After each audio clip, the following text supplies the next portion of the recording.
Well, a very good morning to you, ladies and gentlemen, girls and boys. MV Passion, MV Passion, Pandemic Edition, bringing you another episode of the podcast. This is a very special episode because this was actually done for educational purposes. Because my friend Francis and I had an assignment for a class, film criticism, in which we had to interview, well, you guessed it, a film critic. And the first critic that came to our mind was Armond White, film critic of the National Review, and is well known for his quote unquote controversial opinions on movies. For example, he gave Toy Story 3 and Jordan Peele's Get Out a negative review, and because of that, the 100% perfect rating on Rotten Tomatoes came down to a 99%. And this is why most people just dismiss him as a simple troll. But as you will hear from the interview, Armond White is anything but a troll. He is a very serious film critic who just loves good movies. So, without any further ado, I present to you the interview with Armond White in almost of its entirety, because I did have to edit out some silence at the beginning because it wasn't working at the beginning. Then it worked, and then Francis couldn't join. I don't know. It was kind of hectic at the beginning, so I edited all that out, and I just kept really the interview in which we talked to Armond White for about 45 minutes. So enjoy.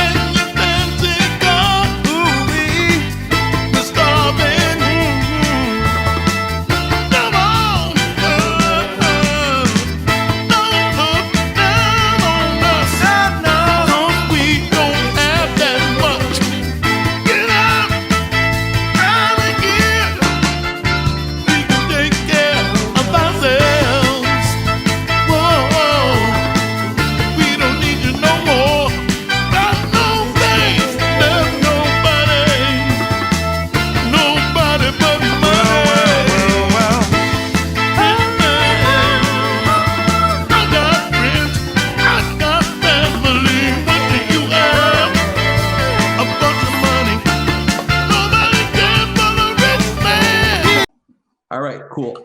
Well, first of all, I do want to thank you for joining, for letting us talk to you. It's I would say it's a pretty big deal.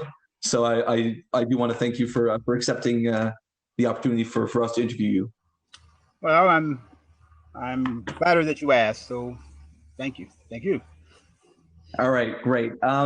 So I mean, the first question that I would want to ask you is, When did your love of movies start? Oh God, well that goes back to childhood. So okay, that's when it started. Movies were available, and my family went to the movies, and that was always a fun thing to do. There you go. All right, Francis, you can hear me? Yeah, I can hear you. All right, cool. So I just started with Armond White. That's good. All right. So what okay, so when did you start seriously getting into film criticism? Where did that come from? Oh, I guess when I first discovered Pauline Kael. Yes. I mean, I was always interested in movies, and I would always read film reviews. And back when I was growing up, back in the old days of the 1960s, there used to be a thing called criticism, and it's not what exists. It doesn't exist anymore, but it used to exist in the 60s. What I mean by that is, in most publications had a film reviewer. And back in the 60s, these were intelligent people who took the medium seriously. Of course, they had every reason to, because the 1960s was a high point in film culture, and there were film critics who met the challenge back then. But I was a kid, and it's not so much that I appreciated it at the time. It's just that that was the kind of journalism that was available to me, and I responded to it. And particularly, I mean, there were a bunch of them. There were that's how criticism was back in the 1960s and 70s. But when I came upon Pauline Kael, I realized that movies weren't just something that fans could get enthused about, but it was you could also that it was possible to write about film in a writerly way, in an intelligent way, and that fascinated me. I thought that I can do something with my fascination with the medium, that do something that also inspired me to become a better writer and a better thinker, because in that era, film criticism was more serious than I say it is today. So that was the inspiration. I say Pauline Kael because her style of writing really appealed to me, but she wasn't the only one in that period. There was serious criticism everywhere. So that was the inspiration. Oh, interesting. Very interesting. I think you said that my serious film criticism doesn't exist anymore. Can you elaborate on that? Well, I think we have something different today, different from what passes for criticism today isn't what used to be criticism. What we have today is a kind of fanboy response.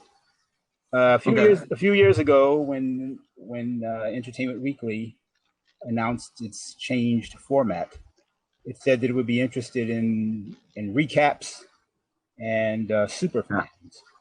And I think the phenomenon of recaps and super fans is a result of criticism not being seriously practiced, but consumerism being practiced, and consumers simply respond rather than think. And that's all you need to do in recaps and super fan writing and fan fiction is just respond rather than think. So that would be the difference between criticism today and criticism when I was growing up. Yeah.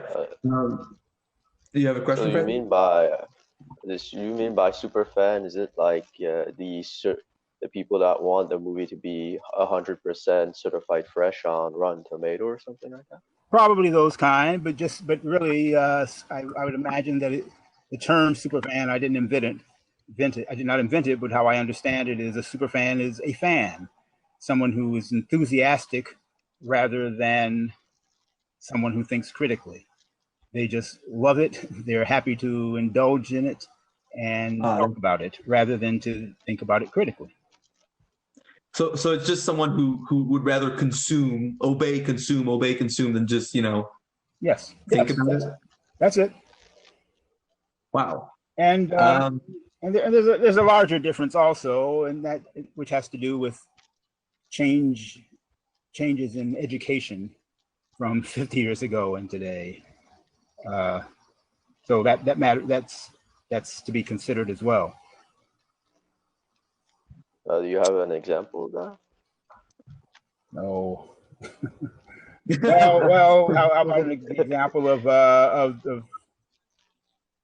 super fans' reluctance to do what used to be taught?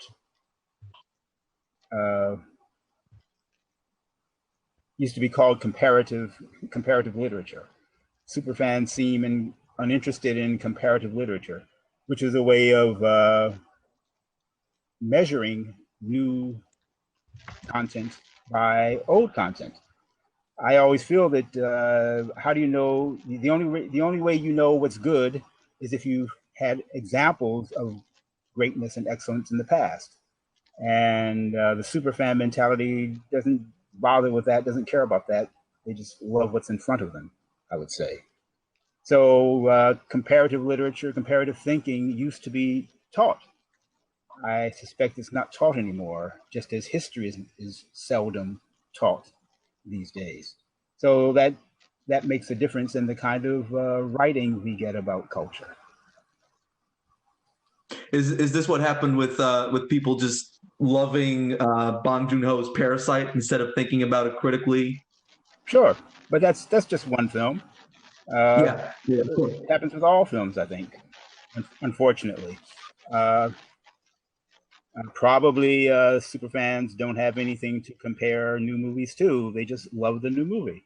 They love to be a consumer, and this is why criticism is so bad, generally speaking. Okay. Talking about also criticism being bad, I think you said in an interview, I think I might be mistaken, if you want to correct me, that's fine, that Roger Ebert destroyed film criticism. Sure. Yes. What do you mean by that? What do you mean by that?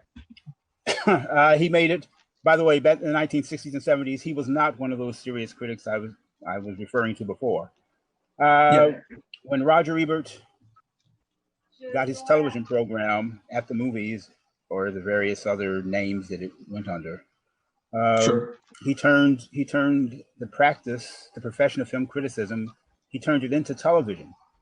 He turned it into a form of advertising, and his example went far and wide, and I'm afraid it went deep into some of his viewers, so that they no longer. I mean, he didn't give them an example of critical thinking, and that's what they followed. They followed the example of not thinking, of non-critical reviewing, and that simply is the way he destroyed criticism, especially for future generations. He was a bad example. I can put that most simply by saying, giving you the reminding you, if you've ever seen this show. For instance, if on the show 6 movies are reviewed, he and his cohort would tend to give thumbs up to 4 of them, and this is just a sign of a kind of dishonesty. There are not 4 good movies out of every 6 that opens. That it just doesn't happen that way, and you shouldn't necessarily have to be a scholar to know that. But you do have to be an honest journalist to admit that. I think there was dishonesty that was practiced at the movies show, because at the movies' main intent was to advertise the films that were opening rather than to demonstrate critical thinking. Okay, so if I understand correctly, what you're trying to say is that Roger Ebert just taught people how to consume rather than think critically. Yeah, he encouraged people to take movies, to look at movies in a facile way, rather than looking at them in a critical way.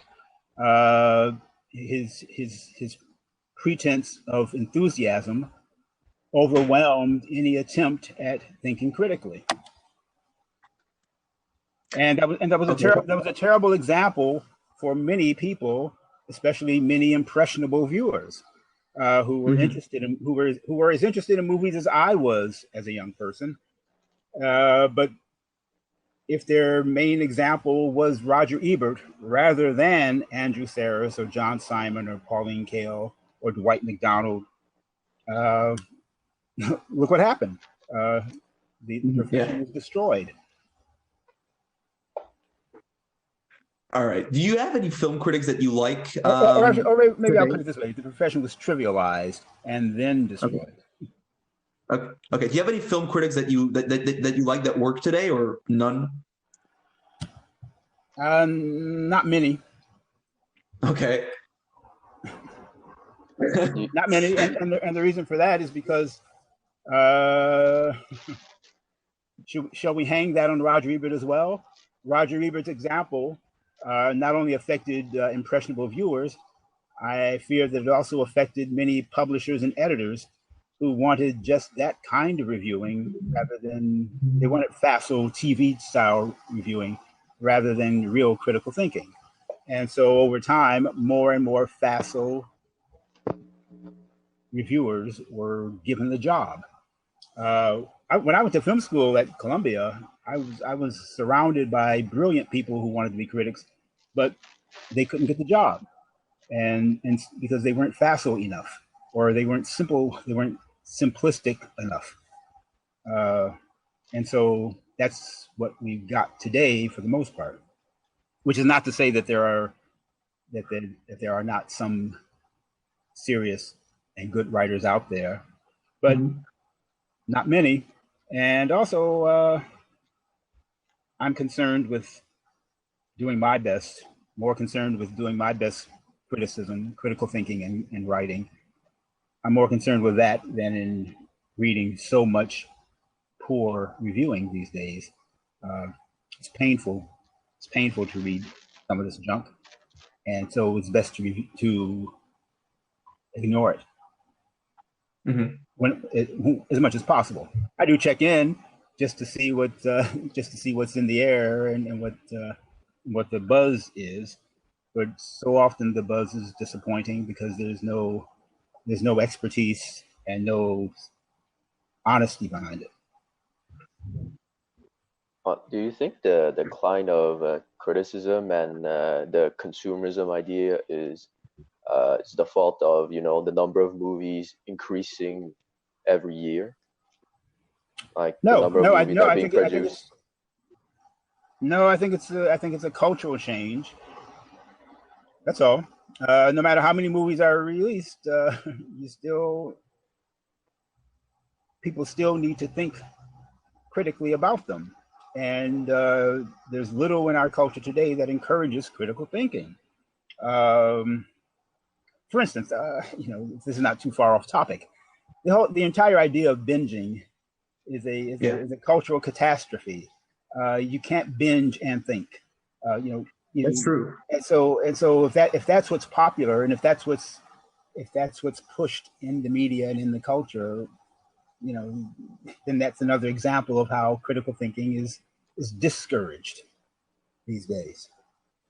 And it doesn't matter. I mean, it doesn't matter how many movies are released.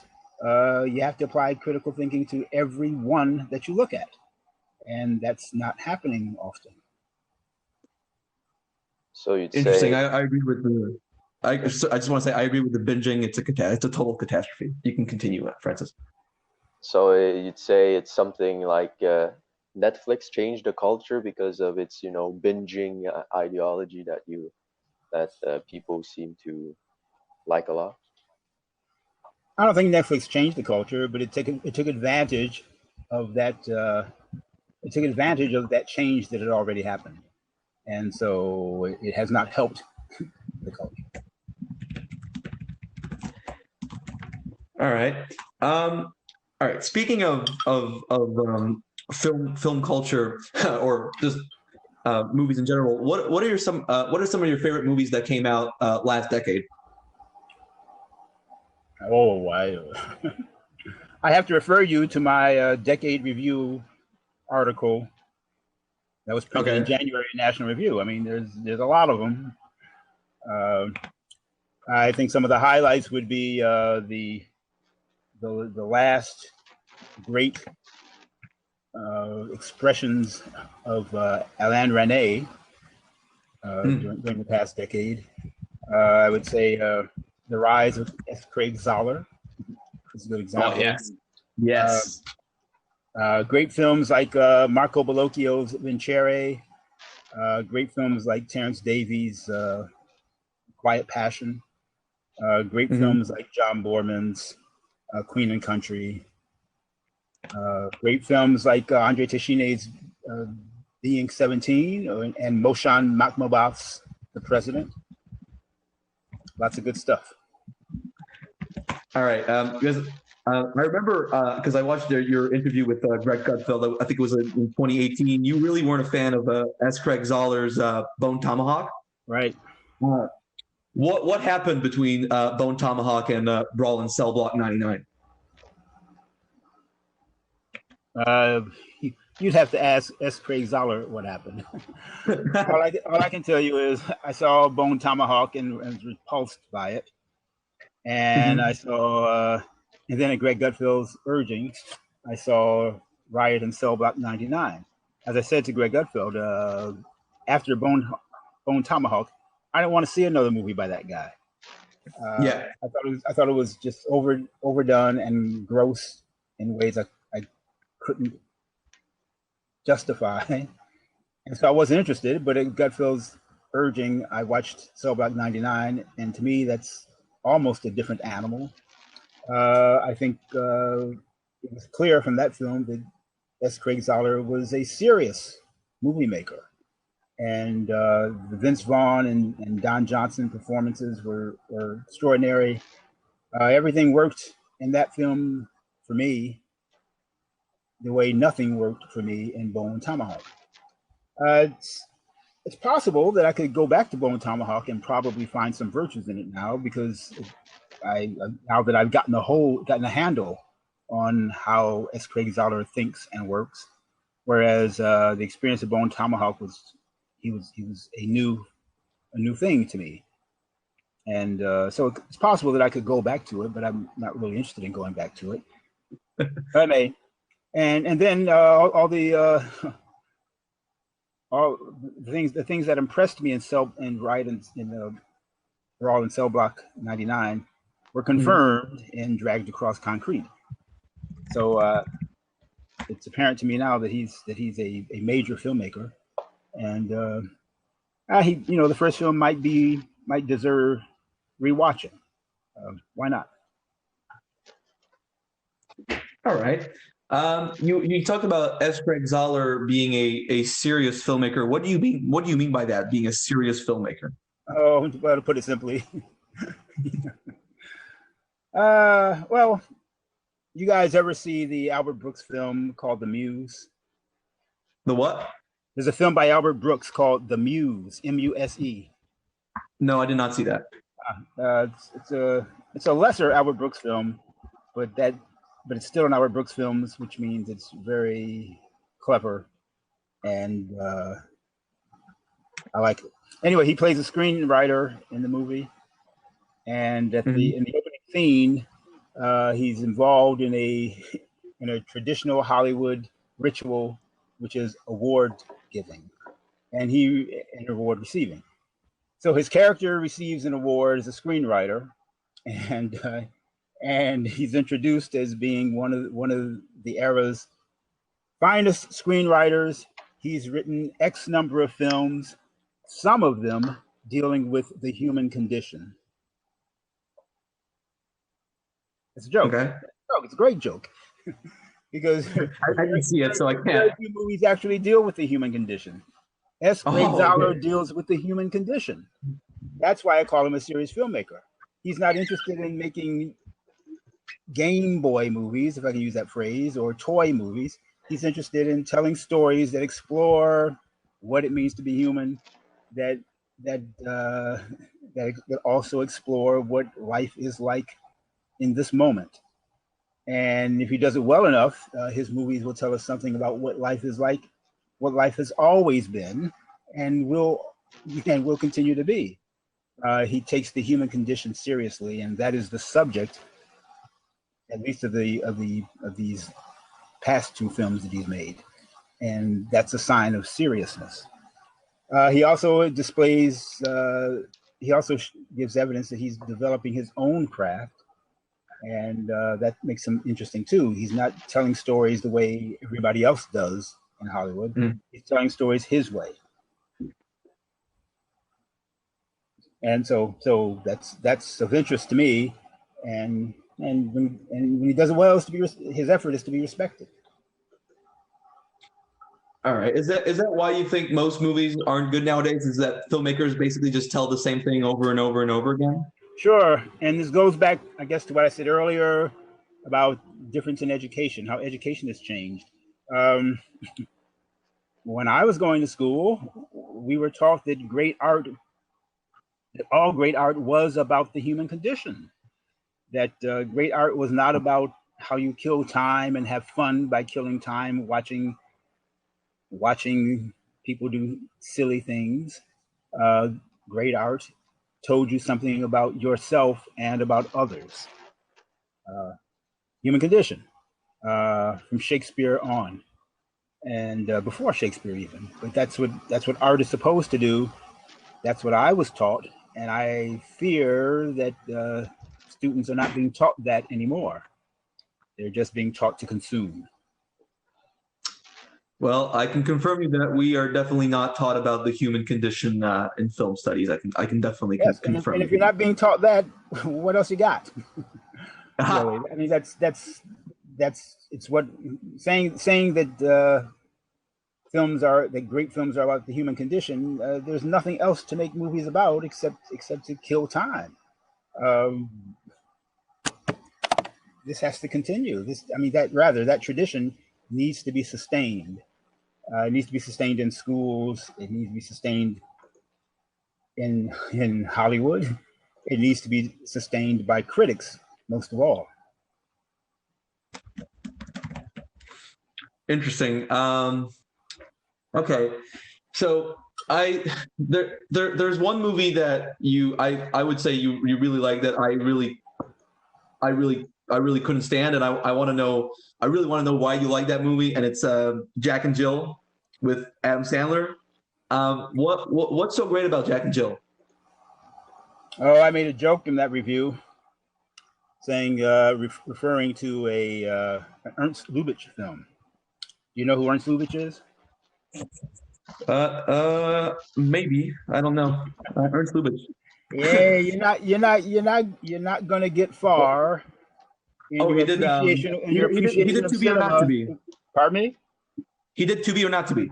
Sure, but you're not gonna get far. I gotta say this: you're not gonna get far in your appreciation of cinema if you don't know who Ernst Lubitsch is, which means unless you expose yourself to his work, unless you give yourself the great pleasure of knowing his work. He's a pillar of the art form. You need to know Ernst Lubitsch. There are many others as well, but I need to say that to you as not as a point of criticism to you, but as an encouragement. You should know that stuff. You don't know what you're missing, so seek them out. Anyway, I made a joke in my review of Jack and Jill where I referred to an Ernst Lubitsch film called Clooney Brown, which came out in the late 40s, starring Jennifer Jones and Charles Boyer. And Jennifer Jones played a female plumber. And there is a review of that movie that said it got bad reviews at the time because some people didn't like to admit that they had plumbing. And I think a similar thing about Jack and Jill. Jack and Jill is a movie about family. It's about heredity. It's about the difficulties of family life, the difficulties that accompany ethnic awareness, even the embarrassments of ethnic awareness. And that's the plumbing that we all share. We all use plumbing. We all have ethnic connections, and people who don't want to admit that, I think, prevented themselves from appreciating what was special about Jack and Jill. On top of that, Jack and Jill is very funny to me. I think it's hilarious, very inventive, full of feeling on Adam Sandler's part and Al Pacino's part as well. And a terrific dual performance by Sandler. And I can only imagine that anybody who can't appreciate what's in Jack and Jill are just ignoring the things that Jack and Jill says about the human condition. The human condition being you are a flesh and blood human being. You have relatives. You love them. You're embarrassed by them, and they feel the same thing about you. This is our plumbing, and some people don't want to admit that. It's a superb film. I know that it is, and I think I also understand that some people get upset when movies make them think about stuff they don't want to think about. And I believe that's the problem that people have with Jack and Jill. I certainly did. They also have that, Well- they also have that problem with Adam Sandler's. I now pronounce you Chuck and Larry. I really like that movie. I thought it was hilarious. Pardon me? I thought I now pronounce you Chuck and Larry. I thought that movie was hilarious. Sure. I think when Adam Sandler's at his best, when any comedian is at his best, they expose things that are embarrassing, and they reveal those things, I should say, with humor and with feeling. And I am certain that in the case of Jack and Jill, Adam Sandler revealed common experience and common experiences and common emotions that some people simply would rather ignore. Is that why you didn't like Uncut Gems? Because it didn't explore the human condition, or there was something different about it? Like the It's not that simple. It's not that simple. Uncut Gems has problems unto itself, but certainly Adam Sandler was not the humanism that I appreciated now in Adam Sandler's comedies was absent in Uncut Gems. We could start there, but Uncut Gems is not really an Adam Sandler film. It's a Safdie brothers film, and that's an entirely different discussion. I would also say the same about Adam Sandler. When Adam Sandler ventures into other people's universes, such as the Judd Apatow film he made about the comedian, get the name of that now. Yeah, Funny People. Yeah, that Funny People, and also when Adam Sandler ventured into the poisonous world of Noah Baumbach in the Meyer Rovitz stories.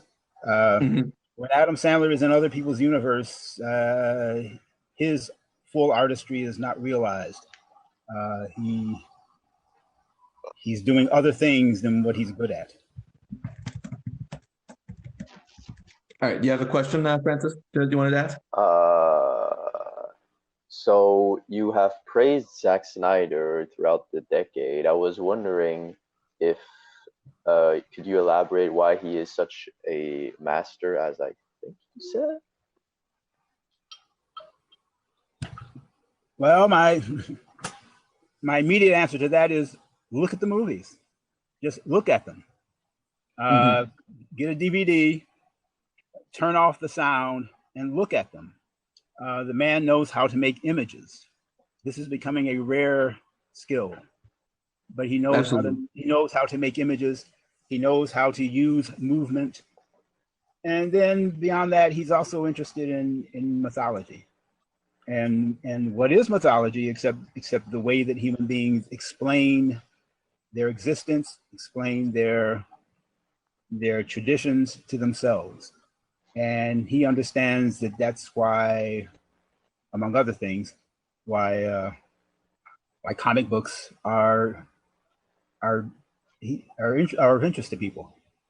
He gets to the root of why comic books are of interest to people, not simply for the flashiness and the daring do and the special effects, but for what comic books say about our ambition, our needs to believe in something, which is to say faith and religion and God. And he understands those things, and he's able to approach those ideas with extraordinary visual skill. I do agree. Pardon me? I do agree.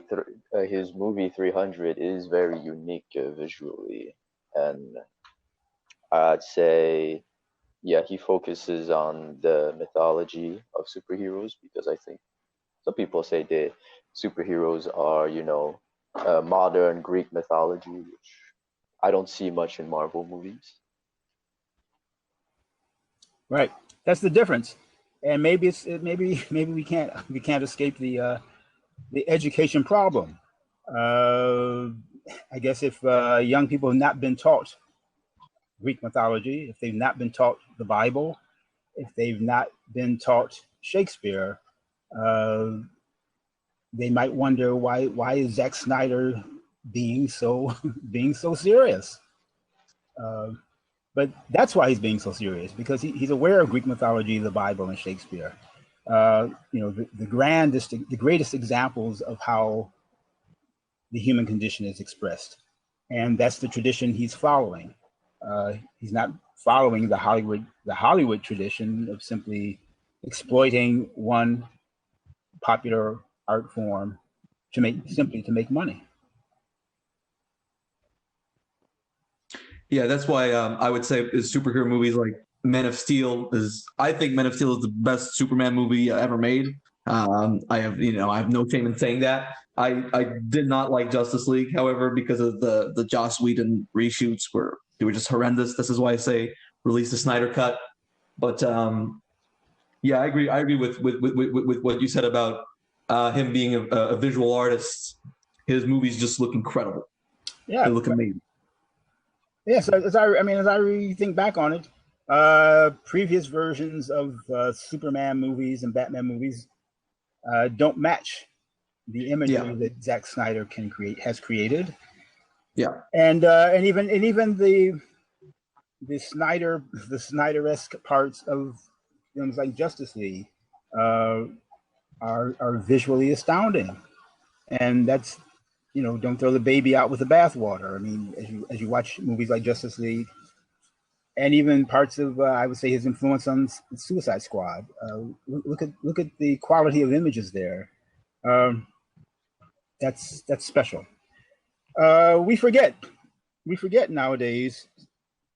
these days, without good criticism, to remind us that cinema is primarily a visual medium. It's not a medium based on dialogue. It's always about the image and what the image contains, the composition, and how the image makes you feel when you look at it. That's what it's about. And go back to the root of cinema, which is kinetics, which is movement, images that move. That's what movies are about.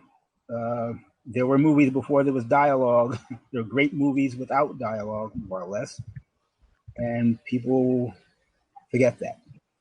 But that's the essence of the art form, and Zack Snyder practices it well.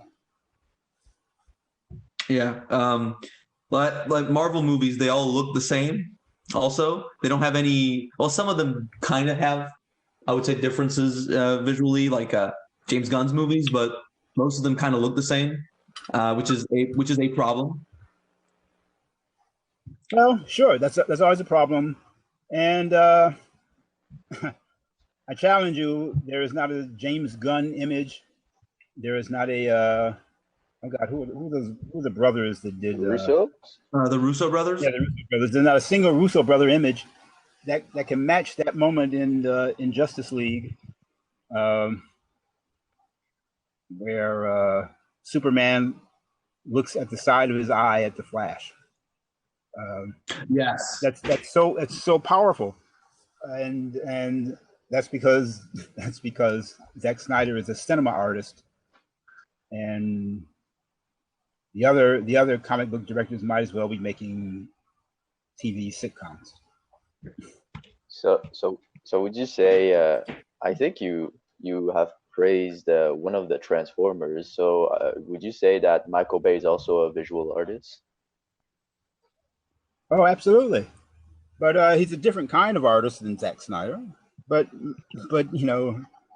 anybody who says that Zack Snyder does not have visual skills would be lying. He's got his own style. Put it this way: if Zack Snyder is Rembrandt, Michael Bay is Kandinsky.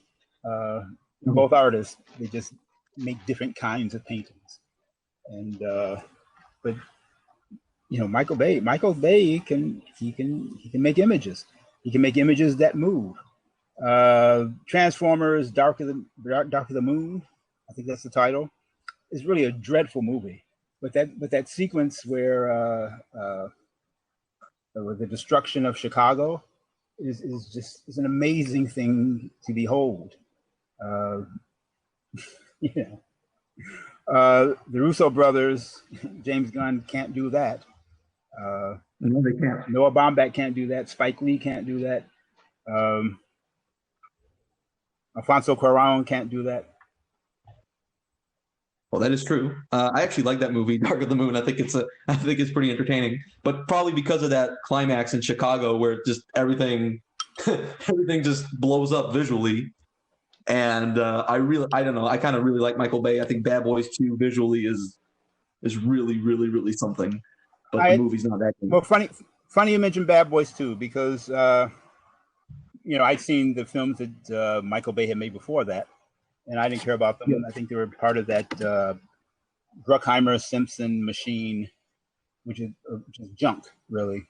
And then when I saw Bad Boys 2, there's that shootout sequence where the camera does like a 360-degree pan around Will Smith and Martin Lawrence, and I thought, wow, this guy's got something, and it was what he's got is to be appreciated almost apart from the scripts that he works on.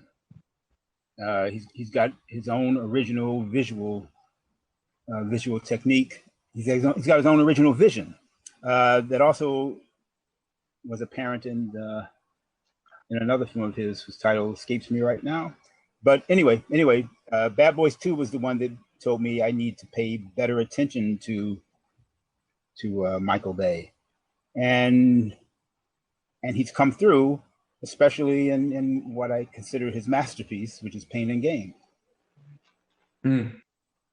Yeah, I like that movie a lot. Pain and Gain. It's my favorite Bay film as well. Sure. So as I told you before, so I started reading criticism during the 1960s and 70s, and that era is probably the peak of the art form. And so the advances that were being made in the 1960s and 70s is what makes me know that cinema can be taken seriously. But it also can be taken seriously in many different ways. Everything doesn't have to be Jean-Luc Godard, Ingmar Bergman. Of course. There is great cinema in Michael Bay, and there are many ways to appreciate it. In the end, it has to be, good movies have to be fun.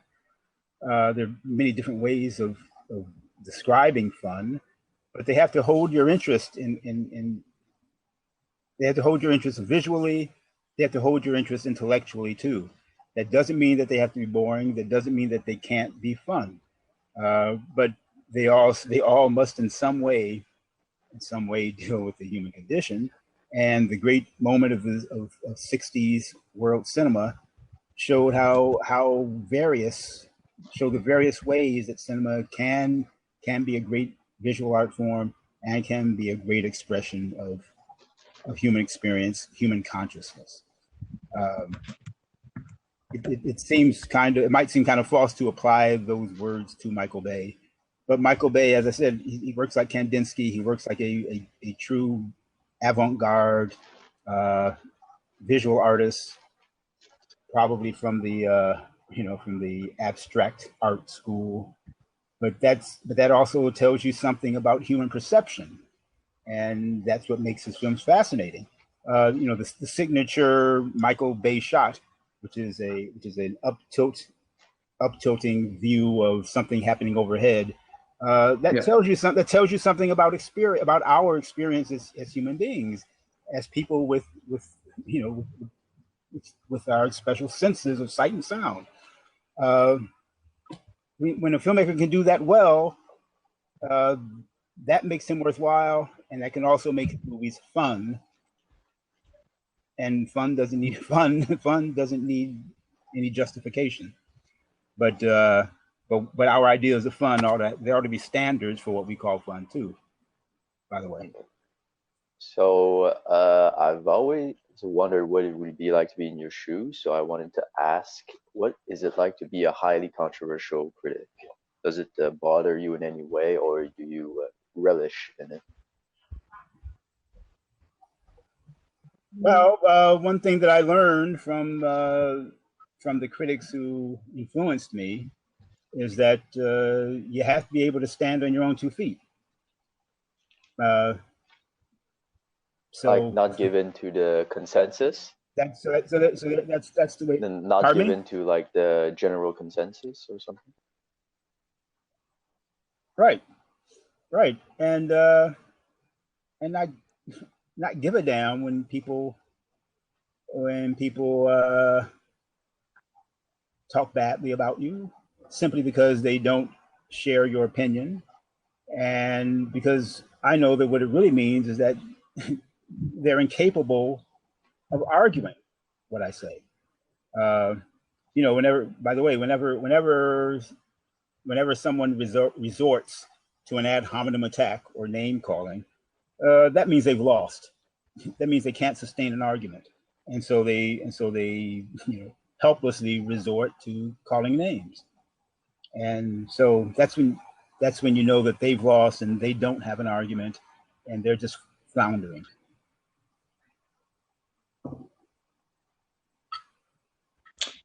Well, that was very interesting. Armond White, thank you so much for your time. Sure. I hope that you enjoyed it, because I certainly did. I thought it was very enlightening. Okay, thank you. Thank you. I'm happy that you asked, and I'm happy to talk to you. All right. Well, I certainly hope that you enjoyed spending your time with us, and I will definitely look out for Ernst Lubitsch and watch his movies. Okay. And